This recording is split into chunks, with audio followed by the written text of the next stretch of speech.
Un écart, une parenthèse, s'extraire du monde quelques jours. Ce soir, nous allons suivre Céline, cadre dirigeante, qui a décidé de s'octroyer une fois par an un moment de répit. Elle quitte son mari et ses 4 enfants pour une retraite au couvent de la Tourette, près de Lyon. En France, 300 monastères et abbayes permettent ce genre de séjour où, vous allez le voir, les soucis du quotidien restent à la porte. Reportage Sylvie Pinatel, Nicolas Belmont et Cédric Aguilar. Elle est impatiente de le retrouver. Ça va être magnifique avec le soleil, là. Plusieurs fois par an, Céline quitte mari et enfants pour aller faire une pause au couvent de la Tourette, près de Lyon. EDF envisage de construire un nouveau site de stockage de déchets nucléaires. Les infos, les bouchons, tout ce bruit, elle le laisse derrière elle pour ralentir. Frère Pascal, lui, est pressé. Il a un train à prendre.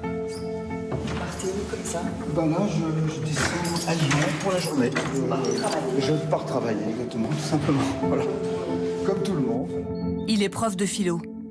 Comme tous les frères dominicains, sa vie se partage entre le monde et le couvent, le travail et la prière. Il y a le panneau couvent de la Tourette. À cette heure-là, d'habitude, Céline entame une journée de 10 heures aux archives départementales de Lyon.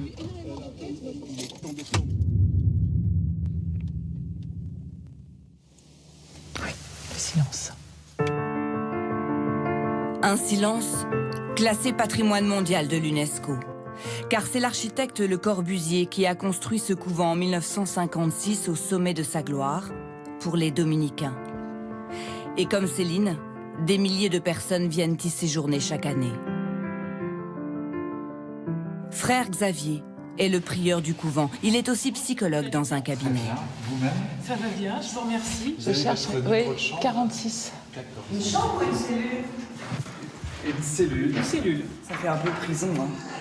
Mais c'est les prisons qui ont pris le terme monastique. 51 € pour une nuit en pension complète. Un lavabo, une armoire, un lit, une table, une chaise. Ce dépouillement, ce dénuement, c'est ce qui permet sans doute aussi ce face-à-face avec soi-même. Pas de fioriture, l'essentiel. Vous retrouvez cette vue. Oui, c'est vrai que j'aime beaucoup les cellules de cette aile, parce qu'il y a la vue sur la grande prairie, avec ce que l'architecte a vraiment voulu, ces retours en béton qui en fait ferment le paysage et font comme un cadre. Regardez, écoutez, se poser et se reposer, ils sont de plus en plus nombreux, tous ceux qui cherchent un moyen de fuir leur vie trop encombrée. Le couvent a compté 4000 nuitées l'an dernier. L'hospitalité est une vocation chez les dominicains. Ici, nous accueillons les gens comme ils sont, quelle que soit leur religion, leur passé, leur manière de vivre. Ils sont accueillis pour un échange vrai, un échange humain. Une invitation acceptée cette semaine-là par une vingtaine de retraitants. Certains pour s'initier au silence et à la méditation. D'autres pour déconnecter et réviser sans être distraits. Et puis, il y a tous ceux qui viennent pour le génie du lieu, qui arrivent du monde entier pour dormir dans une cellule Le Corbusier et parler avec frère Marc, historien d'art. Le Corbusier dit justement qu'il utilise 2 matériaux pour construire l'église, le béton et la lumière.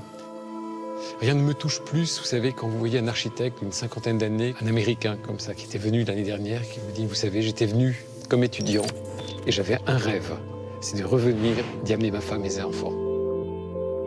Une œuvre d'art, habitée par une vie religieuse, mais aussi avec ses contingences matérielles. C'est pour le repas de demain. Une salade de pois chiches. Laetitia est l'intendante du couvent. Ici, un problème de menu bien trop riche pour un jour de jeûne. Et par contre, pour demain soir, il y a du sauté de veau, donc on va pas vous le servir. Ça, c'est pas possible. On rentre dans mon bureau, on me pose une question, on a un besoin, mais dans un premier temps, on va me demander si on me dérange. Ça fait du bien d'être avec eux. Ça réconforte, ça rassure dans le genre humain. Pas un mot pendant le dîner. Déconcertant quand c'est dans le bruit que l'on passe le plus clair de son temps. 20 h à peine, trop tôt pour aller se coucher. Même quand on sort, même quand dans la rue on a du bruit, enfin on a tout le temps du bruit. Et là, parfois il n'y a rien.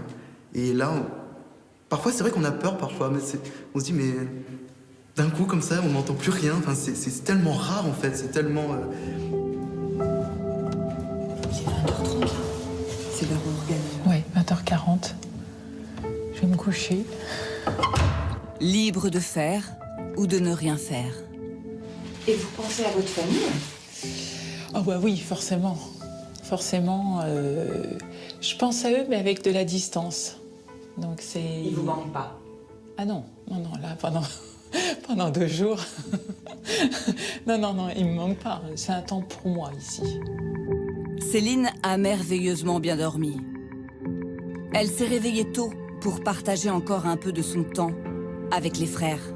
Elle reviendra au couvent de la Tourette. Elle sourit, elle aussi.